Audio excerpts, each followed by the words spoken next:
Je dis merci à notre Seigneur, c'est lui qui nous a permis qu'on soit vivant. Et c'est lui qui a permis que je sois debout devant vous. Et je dis aussi merci à notre patriarche.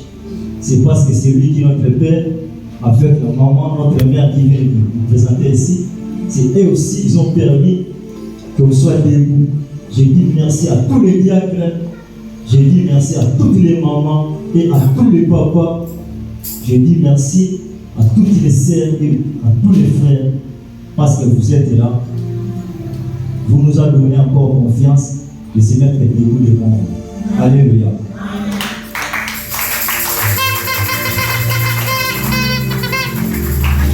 Avec tous les respects que je vous dois, j'aimerais parler à Lingala pour que je m'exprime très bien. Voilà pourquoi notre sœur est là à côté là. Si le Lingala sort, elle est là, elle récupère le Lingala pour flasher ça en place. Alléluia. Nous avons tous vu, tout le monde a dit les réseaux sociaux. On a tous vu sur les réseaux sociaux. Le thème principal qui a été annoncé. C'était vos fils et vos filles prophétiseront. Quand je pensais à ce thème-là, vos fils et vos filles, j'ai compris. Un fils ou une fille, il a la sémence de son père. Un fils ou une fille est quelqu'un qui a la semence de son père. Et il a aussi l'âge de maturité. Voilà pourquoi, si tu deviens déjà fils, le père est capable de donner une responsabilité. Mais si tu es encore enfant, c'est impossible que papa te donne pas la responsabilité. Alléluia. Amen. Alléluia. Amen. J'ai compris tous. Nous tous comme nous sommes ici. Nous sommes sortis à ma père biologique. Nous sommes tous sortis de parents biologiques. À qui nous portons la semence. De qui nous portons la semence. Chacun de nous a un papa, a un maman. Chacun d'entre nous a un père et une mère. Mais lorsque nous sommes réunis ici, notre père qui porte la semence, à qui quand je regarde Jules, je comprends directement qu'il porte la semence de quelqu'un, c'est notre père, c'est Jean-Claude. Alléluia. Amen. Alléluia. Amen. Alléluia. Amen. Même la manière dont je vois l'archi, lorsqu'ils ont observé la préparation à la matière, quand je les regarde, vois comment le frère Jules est en train de préparer ses prédications. Je comprends directement, je vois ça, c'est la sémence du père. Amen. La manière même maman Alice, elle parle avec assurance et foi. Je comprends directement, elle a la sémence du père. Et je comprends que nous sommes des frères et des sœurs ensemble dans ce livre. Alléluia. Amen. Alléluia. Amen. Mais moi, je ne suis pas là pour dans le sujet principal. J'ai un sous-thème que j'ai préparé ici. Le sous-thème que j'ai préparé ici, c'est quoi? Le 5 valeurs du sceau. Le 5 valeurs du sceau. Les affermissements. Chacun des intervenants ont passé par ici en train de parler. Ils ont parlé de la prière, ils ont parlé du pardon, méditation. La fois dernière, notre papa il est passé en parlant de 3 types de personnes. Homme charnel, homme spirituel et homme animal. J'ai compris, je me suis dit bon, partant de tout ce qui s'est passé ici, il y a aussi quelque chose que moi je vais rajouter, ma petite pierre. C'est quoi? C'est le sceau du Saint-Esprit. Or, le Saint-Esprit, on le recevra quand? Lorsqu'on croit, lorsqu'on accepte Jésus-Christ étant Seigneur et Sauveur. Et du coup, Dieu te donne un cachet, le site d'appartenance. Alléluia. Amen. Alléluia. Amen. Nous sommes dans le livre d'Éphésiens chapitre 4, verset 30.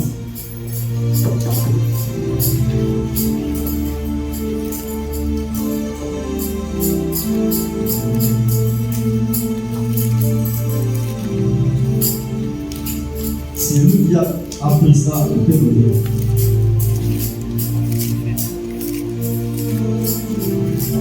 Éphésiens chapitre 4, verset 30. Éphésiens 4, verset 30. N'attristez pas le Saint-Esprit de Dieu, par lequel vous avez été marqués d'une empreinte pour le jour de la libération. Répète encore s'il te plaît. N'attristez pas le Saint-Esprit de Dieu, par lequel vous avez été marqués d'une empreinte pour le jour de la libération. Donc, ce que j'ai compris, Dieu par sa préscience, par son omnipotence, par sa connaissance infinie, il savait bien qu'après avoir l'homme chuté, après avoir l'homme péché, il a dit qu'il a récupéré les sous. Du coup, qu'est-ce que Dieu a préparé? Le jour où il a préparé déjà un cachet, un sceau qu'il allait mettre sur la personne là. Le jour où Dieu va décider d'acheter quelqu'un, il a déjà préparé un cachet qu'il va déposer sur cette personne. Le sceau là, c'est le Saint-Esprit. Amen. Le sceau là, c'est le Saint-Esprit. Qu'est-ce que signifie être scellé du Saint-Esprit? Quand sommes-nous scellés du Saint-Esprit? Pourquoi sommes-nous scellés du Saint-Esprit? Et nous allons parler de ça tout à l'heure. Le sceau signifie, c'est une marque, ainsi que Dieu a mis sur ma dos et à son vie. Lorsque je rachète ma sœur, pour qu'elle ait un signe appartenant à sa vie, il faut que je mette quelque chose sur elle. Le sceau, c'est quelque chose qu'on dépose sur quelqu'un pour marquer son appartenance à une personne. Si j'ai une marche et que les gens les regardent, on va comprendre directement qu'elle appartient à une personne quelconque. Si la personne est en train de se balader, qu'elle a ce sceau, ça montre son appartenance à une autre personne. Lorsque nous regardons notre logo, Arche de gloire, si nous portons ça, mais là-bas, et que quelqu'un dit dehors, son atali, il comprend directement que la personne là appartient à l'église ou aussi là, pasteur Nabamozali Jean-Claude. Lorsque nous-mêmes nous baladons avec un t-shirt avec le logo de Arche de gloire, n'importe qui dans la rue peut comprendre que nous appartenons à l'église Arche de gloire du pasteur Jean-Claude. Alléluia. Amen. Alléluia. Amen. C'est-à-dire Dieu a mis un sceau sur nous qui est le Saint-Esprit. Amen.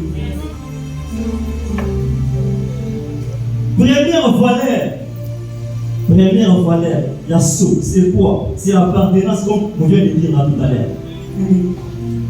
Romains chapitre 8, verset 9.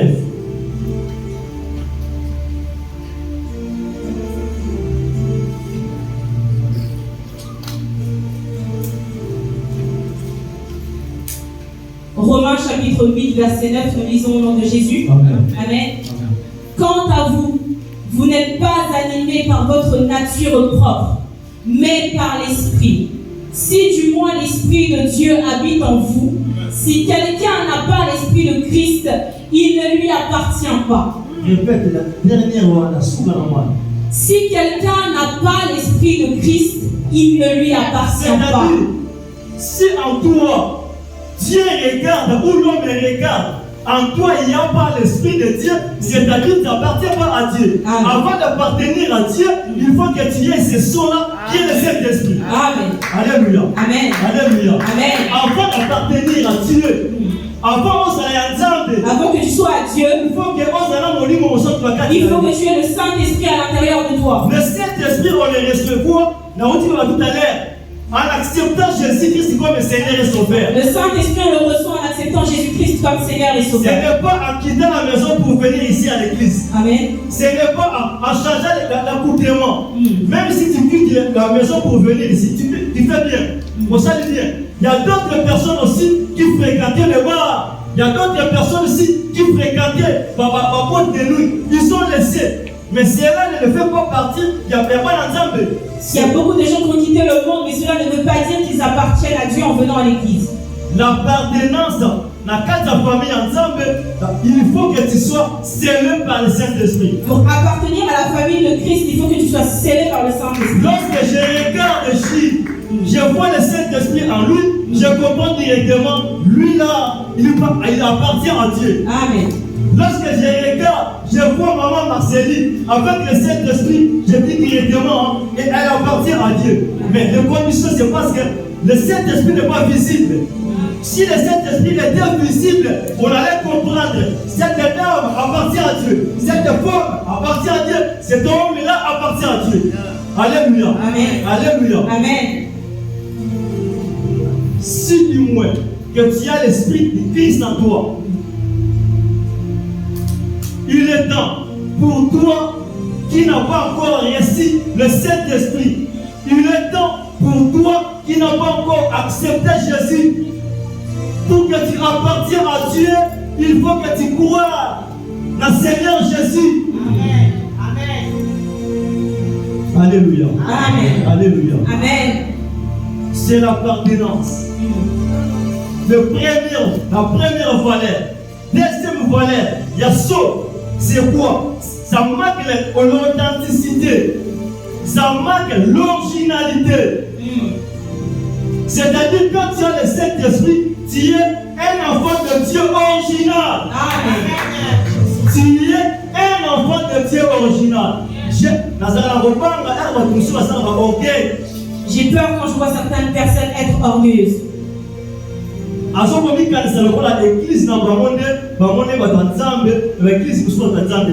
pensant que leur église sont ceux vraiment qui croient en Seigneur et pas les autres. C'est-à-dire, avant d'être sauvé, il faut que tu entres dans leur église. Si tu n'entres pas là-bas, tu ne seras pas sauvé. Or, que la Bible ne nous dit pas ça. Ceux qui seront sauvés, ceux qui sont originaux, ceux qui sont authentiques, et ça va tout dans le monde. Amen. L'authenticité, ça marque, il y a confiance.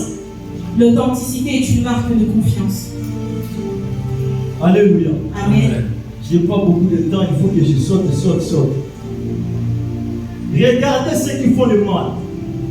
Ceux qui font du mal, ceux qui battent la libre.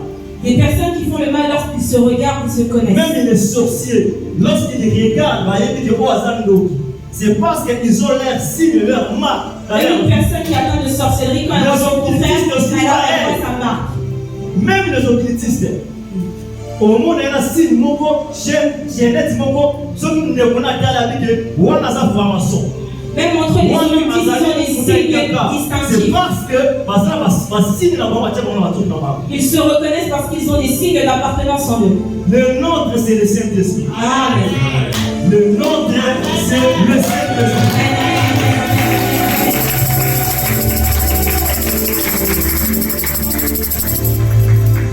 Notre Père, un jour, malheureusement, je vais dire, a dévoilé un secret comment on allait comprendre directement.